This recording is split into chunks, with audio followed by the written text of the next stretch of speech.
Let's expand the conversation now with Larry Summers. He's a former Treasury Secretary under President Clinton. Larry, thanks so much for sharing part of your afternoon with us. I do wonder what you make of Trump and some of his administration officials saying that Canada is inciting this trade war through their actions. Do you see it that way at all? It's absurd. Canada is our friend. Canada is not an important source of illegal immigrants. Canada is not an important source of illegal drugs.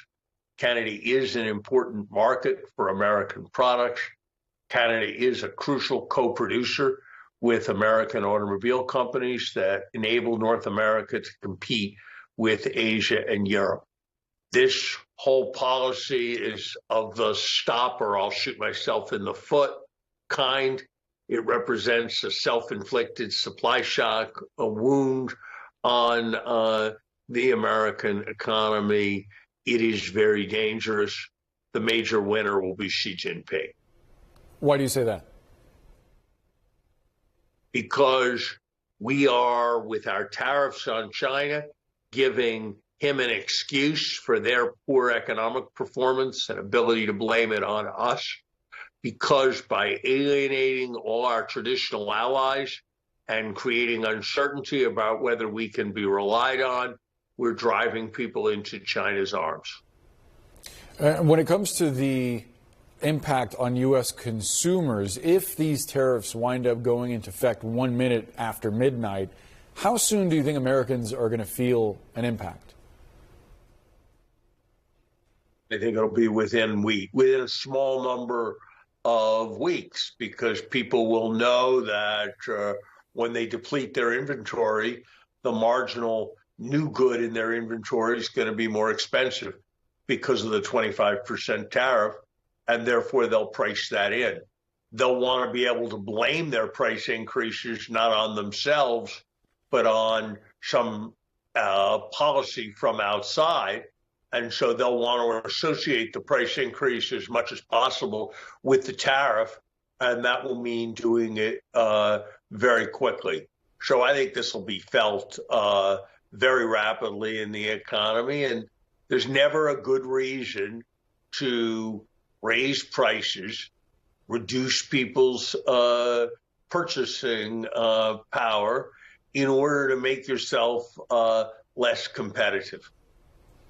What do you make of the argument that on some level, beyond just economics, as Trump said, it's about your ability to have a pain threshold, to endure pain? He's essentially saying that it's part of a negotiating tactic that as American consumers suffer that pain, there will be a greater good that comes of it, whether it means reduced fentanyl or reduced immigration to the United States or access to, for example, financial products that the United States can sell in Canada. Could there be any kind of greater good that comes from consumers paying higher prices?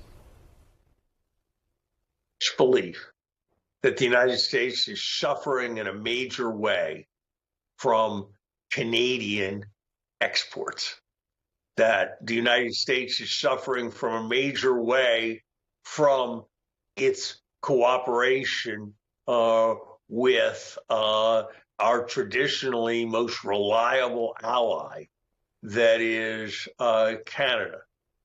Why it would make any possible sense to raise the price of cars and foodstuffs and gasoline by hundreds of dollars a year for consumers in order to let some American bank sell some kind of investment certificate in Canada, I can't imagine why that would be a good trade-off for American people.